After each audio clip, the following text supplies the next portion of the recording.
like many colleagues are talking about, issues around land, issues around artifacts that have been taken away, are all issues of actually restitution, and that's something that should be explored.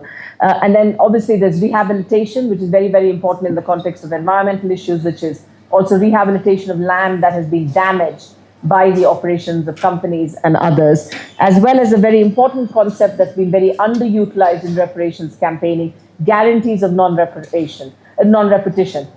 Reparation is fairly meaningless if the violation continues. So what reparation requires is that, first of all, there's cessation, that the conduct that's causing harm is stopped. Only then can you really begin a conversation on repair. But this has been ignored by many in the reparations framework. Can you move to the next slide? Okay. More to us? Okay.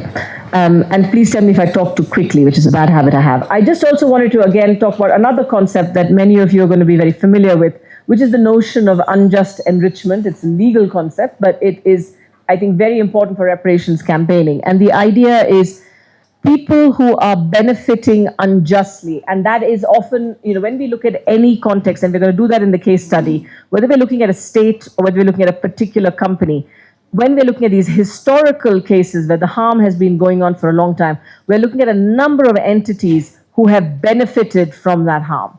Not just the state or even the main company, but a number of others who have benefited. And these are some of the tests that are laid out in the law on, have you been unjust? Have you been enriched? Have you been enriched at someone's expense? And was it unjust? And if you don't have a defense, then there is, in sort of particularly it came out of English common law, a claim of restitution that people have. Move to the next one. So I was asked by the organizers to talk a little bit about where, one of the challenges when we're looking at long-standing harms is around quantifying reparations, right? So when many of the colleagues have talked about, really heinous conduct, things like the impact of a genocide, or when we looked at the harms of slavery, for example, how do we begin to quantify what reparations means in that context? So there's just a couple of things I thought that are worth looking at as examples. One is, many of you will be familiar with this. It came out of the American Society of International Law work with the University of West Indies. There was the Brattle Group, which is a group of valuers, was asked to look at what reparations for transatlantic chattel slavery in the Americas and Caribbean could come up with. And they have come up with numbers, actual numbers, based on the number of people impacted, the harms, and also a breakup by country of who owes what to whom. It's a very complex and tough process that they've used, but it shows that this kind of work is possible. The other one that I just want to flag is the Center for the Study of the Legacies of British Slavery database, where University College London basically looked at the data on compensation to slave owners, something Mukasiri pointed out in the climate group. In the UK, slave owners were compensated, but the victims of slavery and their families were never compensated. But the UCL used the records, the compensation data, to look at who are all the people who benefited from that compensation and what it means to understand the legacies of slavery. So it's another piece of work to show who's been enriched and how this work goes on. Yes. I also want to just flag this concept, which I think is very important, which is transformative reparations. So transformative reparations is this idea that has come out of gender, work on gender, work in the transitional justice fees, and it says, when we look at reparation, if someone is the victim of structural discrimination or in a situation of inequality, it's not enough just to restore them back to the situation that they were in before the harm occurred. It means you're just putting them back into a situation of discrimination or ongoing harm. Reparations must change the underlying structures that were causing that harm. And this is something I would like you to please explore in the case study. We'd like you to think about, beyond just the beneficiary, what are the structures that sustain harm, and how should reparations campaigns address those? Next slide, please. So what does it mean when we're looking at structural failures? First of all, it means you just stop, beyond a focus on immediate harms, which is very important. You start looking at what are the systems, the structures, the policies that are causing and sustaining that harm. And as an example, because we're going to talk about fossil fuel companies and the climate crisis, I just wanted you to reflect on that for a minute. So when we say, and as we say, fossil fuel companies owe reparations for what they have done, what is it that we are talking about? Is it just emissions, which is what some of the proposals, and we've put together a list of just some resources for you based on what we're talking about today for you to take away. It's a QR code at the end that we'll mention. So many of the proposals that exist at the moment just focus on emissions by companies. But is that enough? Obviously, for those who work with these communities, and we've heard stories of that, there's a lot of harm to communities through their operations. But there's also the coordinated campaign to deny and discredit the science, which has resulted in years of inaction that has caused the situation that communities now face, right? People who are now affected by extreme weather events. Much of this could have been prevented, but fossil fuel companies made sure that they blocked regulatory action so that they could continue to sell products knowing full well internally the harm that they had caused. They also, as we know, have around the world caused huge geopolitical dependency. And ultimately, therefore, the question I would have for you is, when we look at fossil fuel companies and the structures, which is a question we're going to have for you, how far do we need to look at the model of business itself? Because fossil fuel companies are very clear. They are doing what they are doing because they're trying to make profit for their shareholders. That's been their focus all these years. And ultimately, that's what they say they're designed to do. They're a company, they're meant to make profit for their shareholders. So when we're looking at reparations, how far do we want to hit at that very model, which allows the company and the shareholders to hide behind this legal fiction while they continue to benefit from harm? Next slide, please. Yeah, so I also want to just, as an example, talk to you very briefly about the case of Haiti. So moving away just from a company focus to looking at very clearly the role of a state. So as we all know, Haiti is one of the most iconic and cases of injustices when we look at any context of slavery. Haiti was made as a condition for its independence. Haiti was made to pay, I mean, these numbers are sort of slightly contested because they were changed by France, but according to the New York Times, who did a detailed investigation on this, Haiti was made to pay 112 million francs. In today's terms, US $560 million to France. Why? As compensation to slave owners for the losses that they sustained because of giving up slaves and Haiti becoming independent. So instead of Haiti being compensated, or the people in Haiti being compensated for slavery, Haiti had to pay France an indemnity, as it's called, to gain its independence.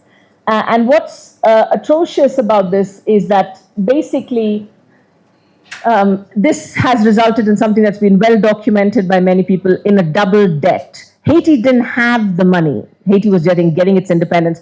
To get the money to pay France, it had to borrow the money from French banks. So this created what's called a double debt, where Haiti then went into this vicious spiral of debt. Not only had it suffered from years from French occupation and the impacts of slavery, it then had to borrow the money and was locked into a cycle of debt to French banks and a consortium of French financiers. Now, when we hear about Haiti, and there's a big focus right now in discussions on France and Haiti, we hear a lot about Haiti. We don't hear much about these banks. Who are these banks that gave the money to Haiti? So they include, for example, CIC, which is a major French bank. It forms part of the Credit Mutuel group, a massive banking group in the US. Also the National City Bank of New York, which then became Citibank, a bank that I suspect many people here probably bank with, and a consortium of financiers which included the Rothschild family.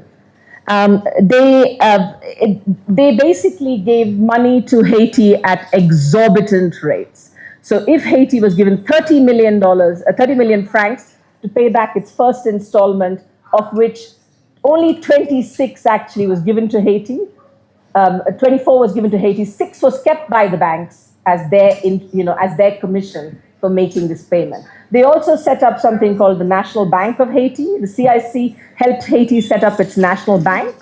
But the price of giving money to Haiti was that basically the French bank controlled everything that happened in the national bank. So Haiti's main source of money at that time was exports of coffee. For every $3 that Haiti made out of exporting coffee, 2.5 was given to the banks, basically.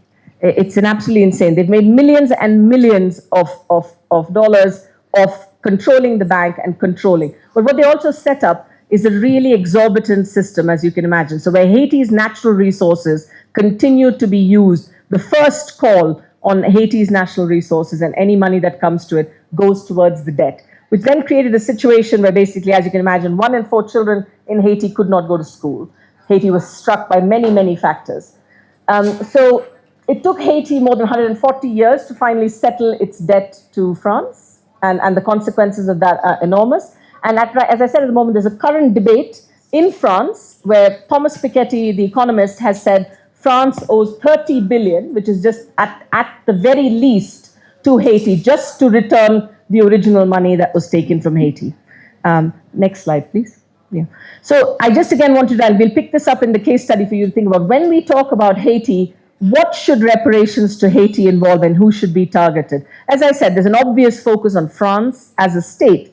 But when we look at the companies, there is a huge network of companies who were unjustly enriched at the cost of Haiti being able to get freedom and to be able to be free of slavery.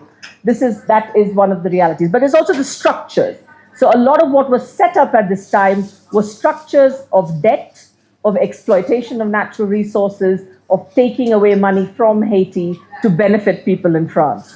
And those structures have survived the debt. They've set up much of what we see currently in Haiti. So what should we be looking at there? And I'm going to pass over now. Could we switch to the second presentation to Audrey, because to sort of dive deeper into this question, which is something that we wanted to explore and we'll be looking at further in the workshop, of how do we begin to look at particularly the unjust enrichment of these large corporate entities, and how can we hold them accountable for reparations?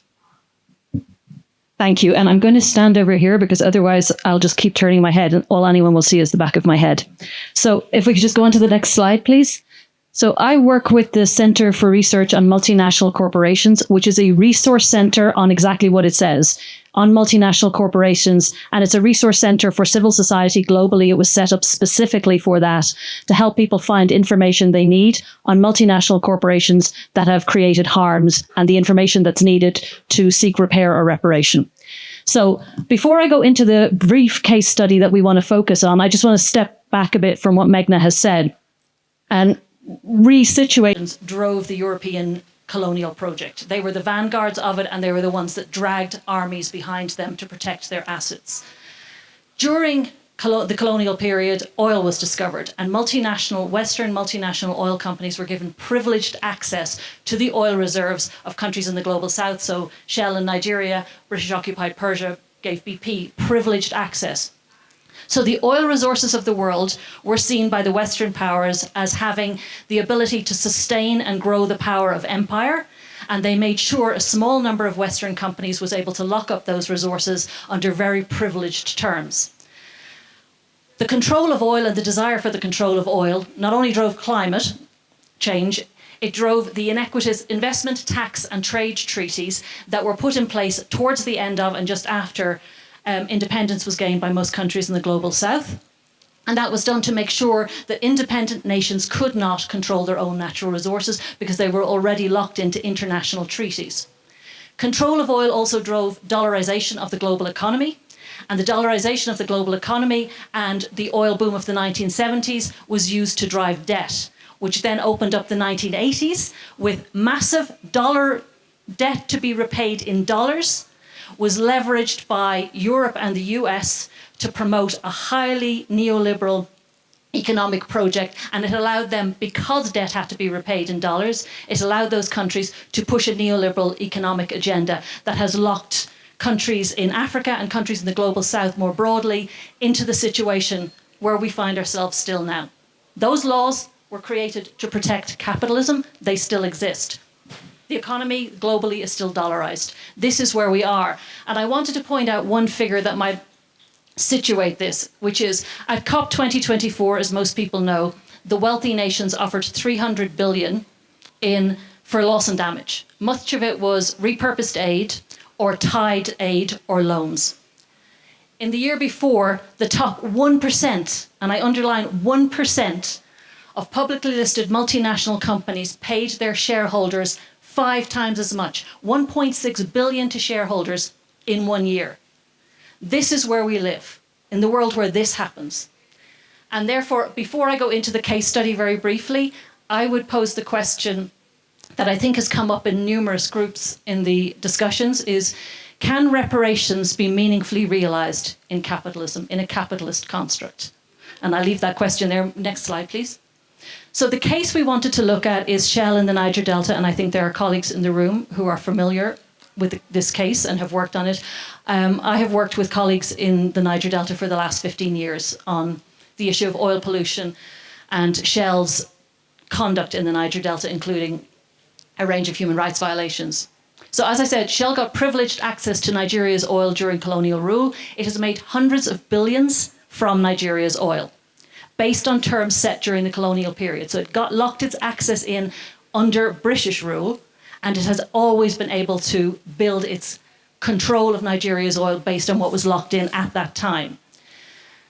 As a result of the way that it gained access to oil, it did not have to pay any attention to the rights of the people in the oil-producing onshore region.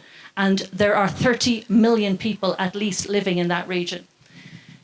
Just some basic stats. Shell has an average of 200 oil spills every year. That is insane, unprecedented anywhere in the world, 200 oil spills on average. 9 to 13 million barrels of oil have been spilled, and that's a low estimate. It is highly likely that the real figure is much higher than that, and much of it has never been cleaned up. And there has been vast flaring of associated gas, which not only contributes to climate change, but significant health issues for people in the Niger Delta. So why does Shell have to pay reparations or owe reparations? And not, as Meghna mentioned, reparations are not just financial. In the case of Shell, some of it absolutely is, but there are things that this company has done that go beyond that, and reparations means far more than just financial. But some of the things to mention: environmental damage in the Niger Delta, it's estimated that it will cost 50 billion. And again, that is considered to be a very low estimate, but 50 billion just to restore the environment. And I'll contrast that to the BP Gulf of Mexico spill. BP paid 40 billion. So one spill in the Gulf of Mexico, BP paid 40 billion. The whole of the Niger Delta, with 70 years of oil spills, the estimate is 50 billion. So you can imagine the real figure is higher. There's no quantification of lost livelihoods. The Delta area is a fishing and farming community, and obviously all of the fisheries and farmland is destroyed. There's no meaningful quantification of health impacts. There have been some very good studies, but there are no meaningful quantifications of the overall health impacts. Shell also used significant divide and conquer tactics, which were a classic tool of all colonialism. And those tools persist to this day, dividing communities against each other. And that's been part of the legacy of what Shell has left in the onshore Niger Delta. Significant physical violence, killing of people, working with the security forces, and the execution of the Ogoni Nine. The unjust enrichment of their owners, which Meghna mentioned, partly facilitated by tax avoidance. And then there's the emissions, because the emissions contribute to climate change, which harms the Niger Delta in the way that many countries are harmed by climate change. So these are not even an exhaustive list of the things that this company should be making reparations for. And I would note that there is a deliberate data gap in the Niger Delta, where the companies control data, and data you need to quantify, for example, health impacts and livelihood impacts. The companies block even the gathering of that data. And this was mentioned yesterday, the whole issue of data and what data we need to collect to really pursue reparations. So Shell clearly must make reparations to countries and populations it's exploited. But what is Shell? And where has the wealth that it has extracted from the Niger Delta and elsewhere gone? Excellent. So this is where I get a bit geeky on the multinational corporation front, but bear with me. What is Shell worth? Companies' values are measured in terms of market capitalization, which is basically all the shares multiplied by the price of the shares. And at the moment, looked up yesterday, Shell's worth 210 billion. Its market capitalization is 210 billion. But that's not money that the company has. Shell is a fiction, which can sound very odd because it feels like a very substantial company, but it's also just a legal fiction. Multinational companies in general are legal fictions. They are mechanisms to extract wealth to give to shareholders. And when you drill down into them, a lot fizzles away, which is why it's been so hard to hold them accountable over many years. The wealth that Shell has extracted over decades from Nigeria and elsewhere has already been dispersed to its shareholders time and time and time again. I remind you of the 1% of companies that distributed 1.6 billion in 1 year that I mentioned. These are the kind of figures we're talking about. So what happens if a government decides the best way to deal with Shell is just to take it over, just expropriate the whole company? What does anyone think happens? Go on to the next slide.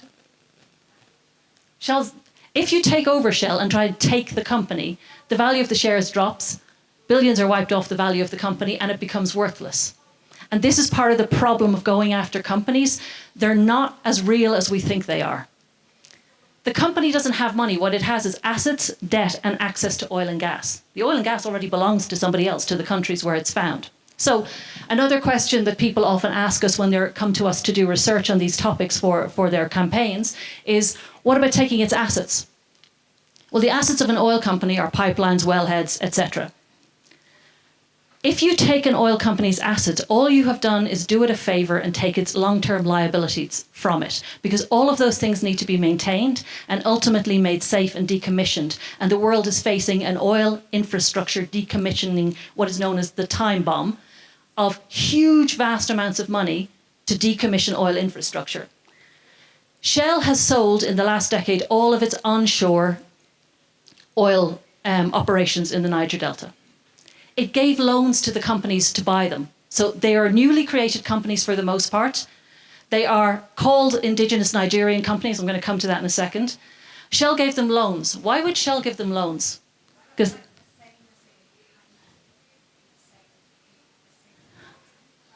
it's a similar pattern, but Shell is not intending. I don't think Shell is particularly bothered if these loans are ever repaid. What Shell has in the Niger Delta is old, leaky, rusted infrastructure that it is responsible for, unless it sells it to you, in which case now you're responsible for it. Billions of my liability, if I can persuade you to take it, are now billions of your liability. And I'll give you a loan, because the loan, I don't mind if you never repay it, it's still cheaper for Shell to give you a loan you might never repay than it is to hang on to this infrastructure. So if we could just ping to the next. So this is what Shell did in the Niger Delta selling its oil assets. There's one company. There's the companies it sold to. Many of them were created the same year, just a couple of months before they bought it, and got loans from Shell. But this is who bought Nigeria's oil infrastructure. These are companies ranging from Ireland, Kazakhstan, Qatar, UK, all over the place. Investors who, since they bought them, have come in, come out, taken money. This is what it looks like. This may seem like what you're talking about, but this is the shareholders and investors who we're talking about. I don't expect people to look at all of that. I'm coming, I think, close to conclusion. So next slide, please. So who owns Shell? In the last 15 years, 167 companies have owned Shell. And I'm going to mention just two that we can talk about further in breakout. One of them is Norge Investment, which is Norway's investment fund. This fund has been invested in Shell for a very long time. And when campaigners and activists go to this particular entity, they only go to say, why are you invested in Shell? Shell is creating climate problems. No one has ever said, you have been unjustly enriched by an oil company and you need to pay reparations and make reparations. So if you target an entity like this in Norway, it would be quite a shock and a narrative-changing issue, and that's something I think we should talk about. The other I'll mention is Vanguard, which is one of the biggest institutional investors in the world. It's one of the major investors in Shell. It also holds a significant amount of Shell's debt, and therefore benefits twice from this company, and has never been targeted over its role in unjust enrichment. Final slide is just to set us up for, next slide please, set us up for a discussion. So reparations from shareholders. First of all, it's got to be about more than money, and that's why we have two pathways that we're flagging. One is a suggestion that we talk about not the fossil fuel companies, but who's behind them and who has been unjustly enriched for decades. So they're long-term shareholders, because they're the ones who've sucked most of the money out. But the other part of this, which is getting to the structural issue, is if we target shareholders, we can also find entry points to disrupt shareholder value as a dominant part of capitalism. And so I would go back to my original question, can you realize reparations meaningfully in a capitalist context? My suggestion would be you cannot, and that campaigns for reparations can help break down capitalist infrastructure that has for so long fed off and driven all of the things we're actually talking about getting reparations for. So I'm going to stop there and hand back to Meghna. Thank you. Thank you very much, Audrey. I mean, I could listen to Audrey for hours. I'm sorry we don't have more time to get her to talk more about this. So, sorry, just we'll stop. So what we're going to do now, as I said, is we're only meant to be talking half the time.